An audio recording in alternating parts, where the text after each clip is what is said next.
Hello everyone, स्वागत है आप सभी का केम क्लास में। And today we are again back with another video related to electrochemistry. Topic का नाम आपको दिख ही रहा होगा जो हम आज डिस्कस करने जा रहे हैं, and that is about the Faraday law of electrolysis. But before starting the topic हम सबसे पहले समझते हैं कि इलेक्ट्रोलिसिस वर्ड का मतलब जो है वो स्टूडेंट्स क्या होता है। सो इलेक्ट्रोलिसिस जो है हमारे पास एक ऐसी टेक्निक है जो आपका इलेक्ट्रिसिटी को यूज करती है, यानी कि करंट को यूज करती है to drive a particular chemical reaction. यानी कि जो हम अब तक पढ़ते हुए आ रहे थे उसमें हमने ये देखा था कि एक केमिकल रिएक्शन हो रहा था जिसका स्पेसिफिक नेम है हमारे पास रिडॉक्स रिएक्शन, और उस रिडॉक्स रिएक्शन से हम प्रोड्यूस कर रहे थे electricity. But today's topic is exactly opposite जो हम अब तक पढ़ते हुए आ रहे हैं इलेक्ट्रोकेमिस्ट्री में, और उनमें से एक है हमारे पास इलेक्ट्रोलाइसिस। सो इलेक्ट्रोलाइसिस जो है वो ये कहती है कि आपके पास जो भी कोई सेल है उस सेल के अंदर आप इलेक्ट्रिसिटी को पास ऑन करा रहे हैं जिसकी वजह से एक रिएक्शन हो रहा है। अब वो रिएक्शन क्या है, अब हमें वो समझना है। तो उसके लिए we need to discuss and we need to study about the electrolytic cell, जो हम रिलेट कर पाएंगे अपने किसके साथ, गैल्वेनिक सेल के साथ। रिलेट करने का मतलब यहाँ पर इस तरीके से है कि जैसे जैसे हमने गैल्वेनिक सेल में पढ़ा था वैसे उसके एग्जैक्टली ऑपोजिट हम इलेक्ट्रोलिटिक सेल में स्टडी करेंगे। सबसे पहली चीज जो हमने गैल्वेनिक में देखी थी कि दो अलग अलग कंटेनर्स होते हैं, लेकिन इलेक्ट्रोलिटिक पे हमारे पास एक ही कंटेनर होता है। उस एक ही कंटेनर के अंदर हमारे पास एनोड होती है स्टूडेंट्स, और उसी के अंदर हमारे पास कैथोड होती है। और ये दोनों ही एनोड और कैथोड आपकी कनेक्टेड होती हैं स्टूडेंट्स एक बैटरी के साथ, और इस बैटरी से ही आपका एक सोर्स ऑफ इलेक्ट्रिसिटी जो है वो मिल रही है आपको। अब होता क्या है कि आपके पास आपने दो इलेक्ट्रोड्स डिप करी हैं, और यहाँ पे आपके पास लेटेस्ट सपोज हमने NaCl इलेक्ट्रोलाइट जो है वो डिप किया है, ठीक है। अब इस NaCl के पास एक तो Na+ आयन है और एक इसके पास Cl- आयन है। जैसे ही इलेक्ट्रिसिटी पास होगी इस सर्किट से, जैसे ही आपने बैटरी का स्विच ऑन किया है, वैसे ही आपके पास क्या होगा, Na+ और Cl- जो है वो सोल्यूशन में बनने लगेगा। तो उसी तरफ से जो आपका कैथोड है उसके पास इलेक्ट्रॉन्स जो हैं वो चले जाएंगे, यानी कि the cathode becomes rich in electrons जैसे ही आपने इलेक्ट्रिसिटी पास कराई है, व्हेन करंट इज पास्ड।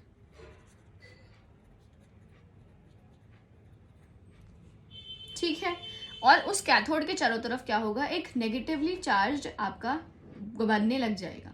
उसी तरीके से जो पॉजिटिवली चार्ज सोडियम केटायंस हैं वो आपका अट्रैक्ट होंगे किसकी तरफ, जो आपका नेगेटिवली चार्ज आपका कैथोड होता है।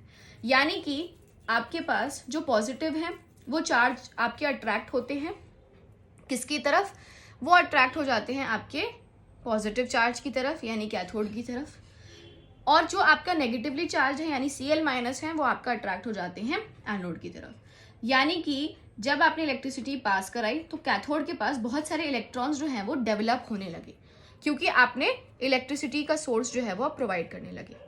उसके बाद जो पॉजिटिवली चार्ज सोडियम केटायंस हैं वो अट्रैक्ट होंगे नेगेटिवली चार्ज कैथोड की तरफ, और जो आपके क्लोराइड आयन है वो पॉजिटिवली चार्ज कैथोड यानी पॉजिटिवली चार्ज आपके एनोड के पास इकट्ठे हो जाएंगे। समझे स्टूडेंट्स? अब इसी चीज को इसी पॉइंट को हम यहां पर आपके लिए लिख देते हैं कि आपके पास जो पॉजिटिव चार्ज सोडियम है, जो पॉजिटिवली चार्ज आपका सोडियम एटम्स हैं वो आपका अट्रैक्ट होंगे टुवर्ड्स योर कैथोड। उसी तरीके से जो आपका नेगेटिवली चार्ज्ड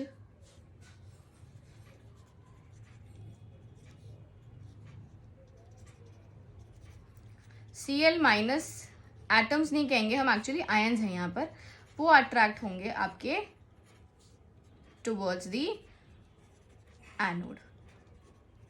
ठीक है, यानी कि आपका क्या होगा कि पॉजिटिवली चार्ज के तरफ आपका क्लोरीन के एटम्स आने की वजह से आपको एक Cl2 गैस जो है वो आपकी रिलीज, यानी कि वो आपकी फॉर्म होती हुई नजर आएगी अराउंड योर एनोड। ठीक है, यानी कि आपका यहां पर अगर आप देखें तो आपके पास जो एनोड है अगर हम देखेंगे तो उसका एक पॉजिटिव नेचर है, इस एनोड का एक पॉजिटिव नेचर है। क्यों? क्योंकि वो एक नेगेटिवली चार्ज स्पीशीज को अपनी तरफ अट्रैक्ट करी। और इस कैथोड का कैसा नेचर है? इसका नेचर नेगेटिव है क्योंकि ये एक पॉजिटिव स्पीशीज को यहाँ पर अपनी तरफ अट्रैक्ट कर रही है। यानी हम ये कह सकते हैं कि इलेक्ट्रोलिटिक सेल में हमारे पास कुछ ये पॉइंट्स 3 जो है हमने ये लिखे हैं। And the next that we are writing and that we can infer is that कि हमारे पास इलेक्ट्रोलिटिक सेल में क्या होता है, इलेक्ट्रिकल एनर्जी जो है that is getting converted into a chemical energy in a electrolytic cell students. क्यों? क्योंकि Na+ इलेक्ट्रॉन्स को गेन करके आपका Na बनाता है। ये कहाँ हो रहा है? हमारे कैथोड की तरफ हो रहा है, क्योंकि यहाँ पर जब आपके कैथोड पे इलेक्ट्रॉन्स आ रहे हैं तो गेन करके ये Na एटम बना रहे हैं, सोडियम। उसी तरीके से 2 Cl- आयन जब आपका कन्वर्ट हो रहे हैं इनटू योर Cl2 गैस और 2 इलेक्ट्रॉन्स आपके यहाँ पर जाएंगे, इसलिए हम इसको 2 से मल्टीप्लाई करेंगे ताकि एक सेल रिएक्शन हम लिख सकें। And we will have 2 Na+ plus 2 Cl- gives us 2 Na plus Cl2। ये हमारा बन जाएगा ओवरऑल इलेक्ट्रोलिटिक सेल का रिएक्शन। यानी कि जब आपने मोल्टन सोडियम क्लोराइड या फिर एक्वस सोडियम क्लोराइड को इलेक्ट्रोलिसिस कराई है, जब उसका इलेक्ट्रोलिटिक सेल प्रिपेयर किया है, तो आपको क्या मिल रहा है? You are getting metallic sodium as the byproduct, means as the product of electrolysis, and you are getting chlorine gas and that is released at your anode. यानी कि we can say that electrolytic cell has an opposite nature to that of galvanic cell.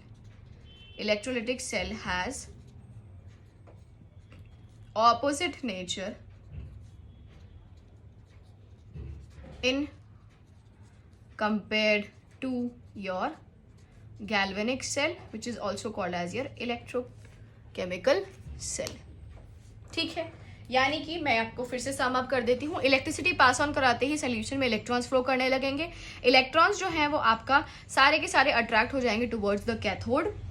उसके बाद जो आपने NaCl electrolyte लिया है उसमें Na+ और Cl- जो हैं उसमें से Na+ जो है वो आपका कैथोड की तरफ जाएगा which is negative in nature, और आपका Cl- जो है वो आपका एनोड की तरफ जाएगा which is positive in nature, जिसकी वजह से you will get sodium and your chlorine. ये हो जाता है हमारा electrolytic cell and this is the electrolysis.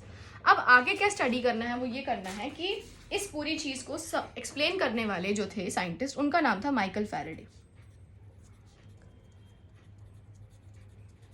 Michael Faraday जो थे उन्होंने क्या कहा? ही described the product of electrolysis. यानी कि आपके पास जो भी इलेक्ट्रोलाइसिस के एस्पेक्ट्स हैं और जो भी कोई उनके प्रोडक्ट्स हैं उनके बारे में उन्होंने एक्सप्लेन किया था। और एक्सप्लेन करते समय उन्होंने 2 लॉ जो हैं वो दिए थे, एक को हम फर्स्ट लॉ कहते हैं और दूसरे को हम सेकेंड लॉ कहते हैं। ठीक है, तो सबसे पहले हम फर्स्ट लॉ की तरफ नजर डालते हैं which is very simple and which is very easy. हम इसको इलेक्ट्रोलिटिक सेल से रिलेट कर सकते हैं। देखिए, हमने यहाँ पर देखा हमारे पास कि एक सॉलिड सोडियम जो है स्टूडेंट्स वो हमें यहाँ पर इस कंटेनर में डिपॉजिट होता हुआ नजर आ रहा होगा। अब ये जो है solid sodium, this is basically dependent upon the gaining of this electrons, और ये इलेक्ट्रॉन किसने प्रोवाइड किया है? इस इलेक्ट्रिसिटी ने प्रोवाइड किया है। यानी कि जो फर्स्ट लॉ है वो एक्चुअली इन्हीं दोनों चीजों को एक्सप्लेन करता है। So the first law says that the amount of chemical reaction that occurs, the amount of chemical reaction which occurs at any electrode during electrolysis, यानी इलेक्ट्रोलाइसिस होते समय जो रिएक्शन हो रहा है, कौन सा रिएक्शन, इलेक्ट्रोलिसिस का रिएक्शन, वो क्या होगा, एक करंट के थ्रू हो रहा है, जो इलेक्ट्रिसिटी हमने वोल्टेज लगाई है, वो करंट जो है वो प्रोपोर्शनल है उस अमाउंट ऑफ रिएक्शन के. So it is proportional to the quantity of electricity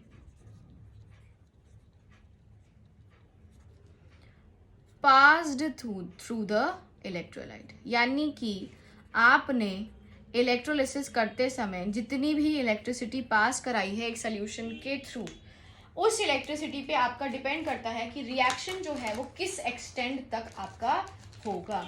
और उस रिएक्शन के एक्सटेंड तक होने से हम ये डिटरमाइन कर देंगे कि रिएक्शन में आपका जो प्रोडक्ट है वो किस अमाउंट में स्टूडेंट्स जनरेट होगा. ठीक है, यानी कि बेसिकली उन्होंने ये कहा कि आपके पास W जो है दैट इज योर, ये जो अमाउंट ऑफ रिएक्शन है मैं आपको बता देती हूँ. This amount of reaction basically indicates your mass of metal deposited. Means we can say that the mass of metal deposited is directly proportional to the current. This is what the first law says. अब यहां पर क्या है, this mass is basically represented as W. Proportionality का sign हटते ही we will get Z which is a Faraday, और I would say it is basically a constant. ठीक है, इस कांस्टेंट को हम कहते हैं, हमारे पास इसकी वैल्यू जो है that is atomic weight upon 96500 into n factor. And Q जो है वो हमें पता ही है that is the charge.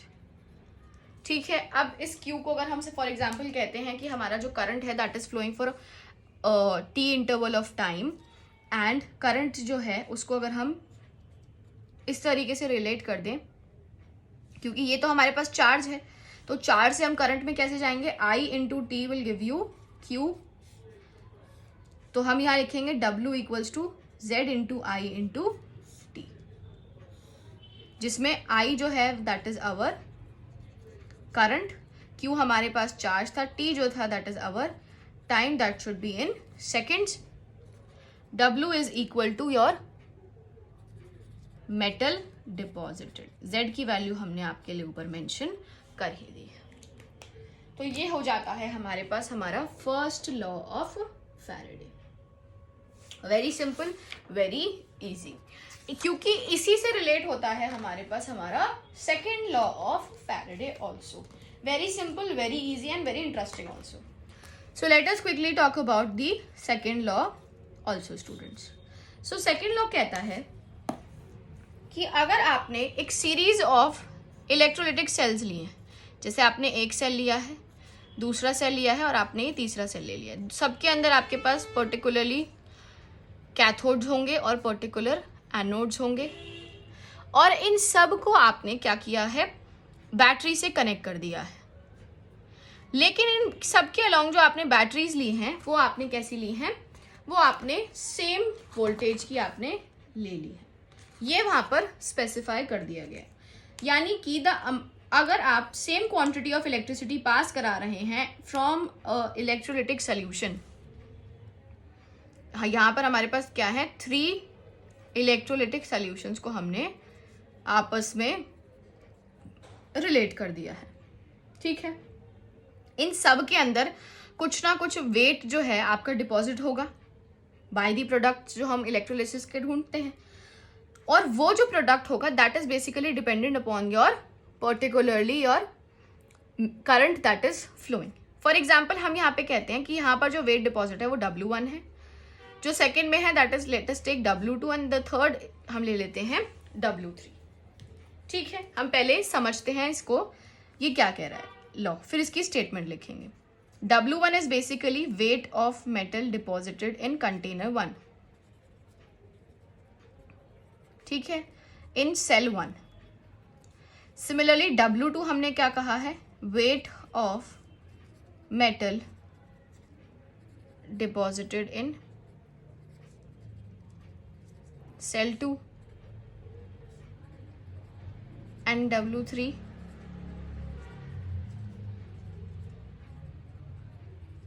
in cell 3 students.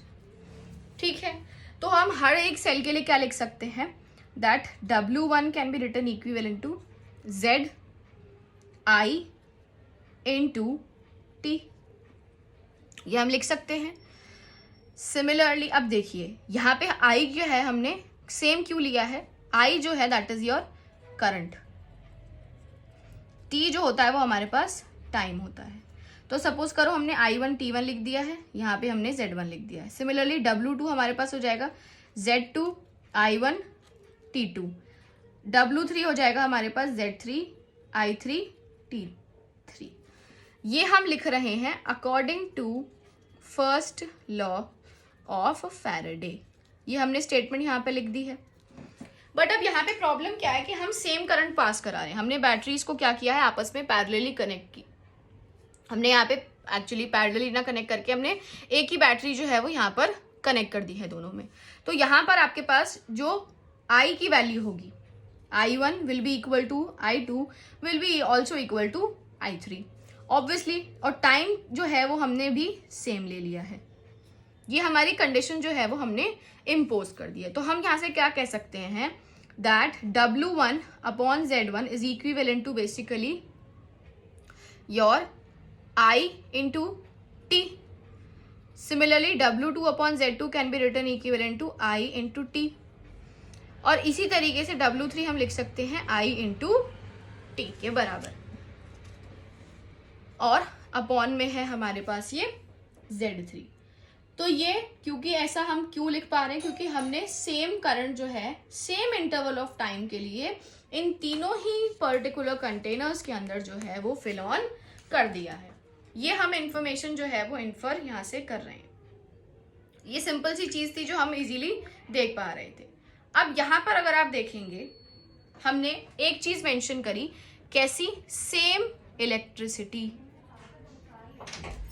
Electricity जो है वो फ्लो हो रही है अक्रॉस द कंटेनर, तभी ये आपके पास कंडीशन जो है वो आप इम्पोज कर सकते हैं। तो इस तरह से हमारे पास ये सेकेंड लॉ ऑफ फैराडे।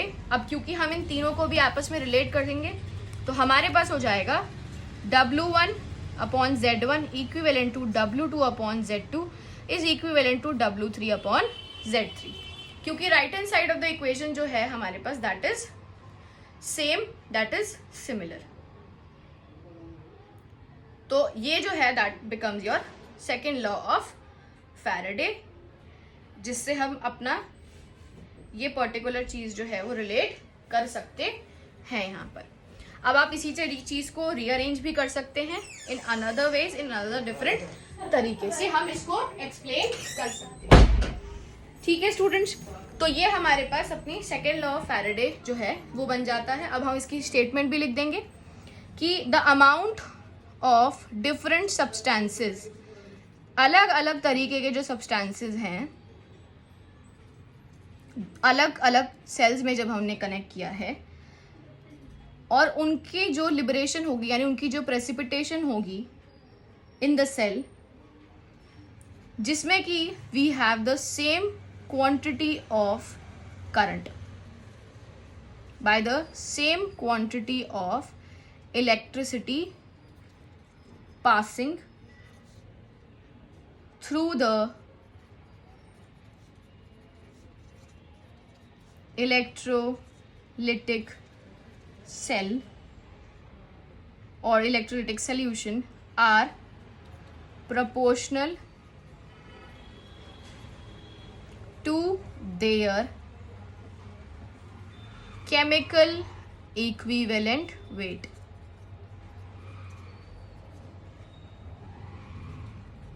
यानी कि जो भी उनके इक्विवेलेंट वेट होंगे उसके वो प्रोपोर्शनल रहेगा। क्योंकि अगर आप z की वैल्यू देखेंगे, हम इसको थोड़ा सा रीअरेंज कर देते हैं आपके लिए। हमारे पास है W1 upon Z1 equivalent to W2 upon Z2।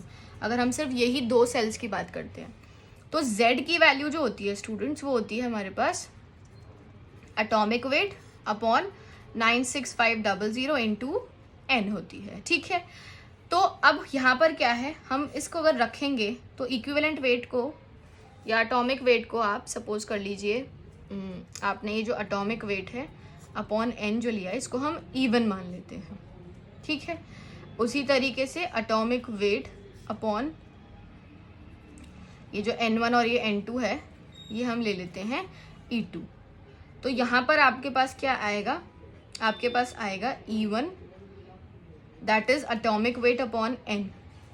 तो n जो होता है ना स्टूडेंट्स, वो होता है आपके पास नंबर ऑफ इलेक्ट्रॉन्स, यानी कि एक, जैसे अगर आप ध्यान देंगे आपने जो सबसे पहला एग्जाम्पल पढ़ा था NaCl का, तो NaCl में क्या है कि आपका Na प्लस एक इलेक्ट्रॉन गेन करा था, तो यहाँ पे n की वैल्यू क्या है 1 है। तो एक नंबर ऑफ इलेक्ट्रॉन्स जो सॉल्यूशंस में गेन किए जाते हैं या फिर आपके सेल के रिएक्शन में होते हैं वो ये n होता है।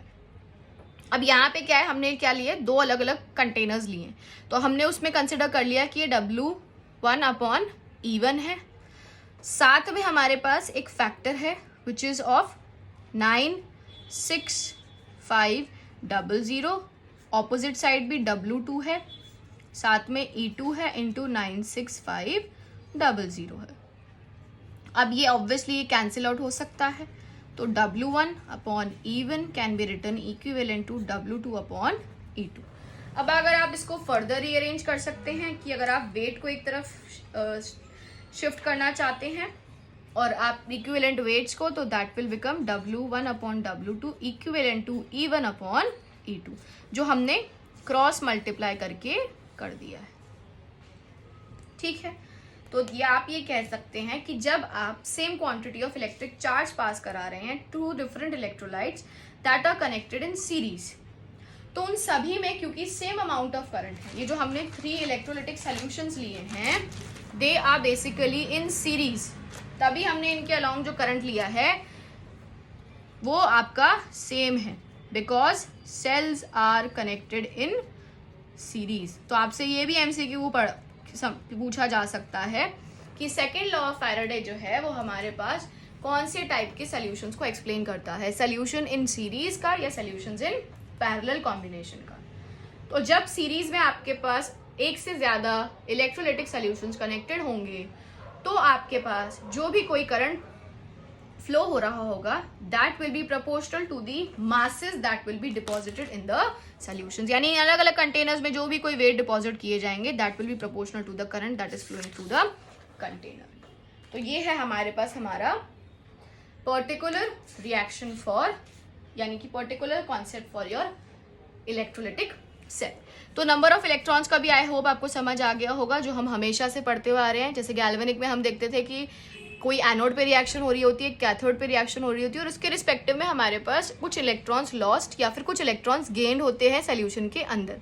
उसी तरीके से इलेक्ट्रोलाइटिक में भी यही होता है। फॉर एग्जाम्पल अगर आपसे कहा गया है कि ये कॉपर सल्फेट की इलेक्ट्रोलाइट है, तो कॉपर सल्फेट डिसोसिएट होता है Cu2+ और SO4 2-। तो अब आपको यहाँ पे इसकी 2 वैलेंसी दिख रही है, जिससे आप समझ सकते हैं कि कॉपर 2+ अगर डिपॉजिट हो रहा होगा तो 2 इलेक्ट्रॉन्स को गेन करके कॉपर बन रहा होगा। तो for in that case your value of N will become 2। तो ये है हमारे पास स्टूडेंट्स आपके लिए Faraday law of electrolysis. Electrolysis और electrolytic cell is exactly the opposite जो हम गैल्वेनिक के लिए स्टडी करते हुए आते हैं। गैल्वेनिक के अंदर जो एनोड का काम होता है वो ऑपोजिट हो जाता है हमारे कैथोड के। गैल्वेनिक बेसिकली इलेक्ट्रिसिटी प्रोड्यूस करता है, इलेक्ट्रोलाइटिक बेसिकली इलेक्ट्रिसिटी को यूज करता है। So that is all for the today's video and today's lecture. I hope आपको टॉपिक अच्छे से समझ आया हो। If you have like the topic and like the video, तो एक छोटा सा लाइक आप डेफिनेटली कीजिए वीडियो में। चैनल अगर आपने सब्सक्राइब नहीं किया तो सब्सक्राइब कीजिए और अपने फ्रेंड्स के साथ स्टूडेंट्स शेयर कीजिए।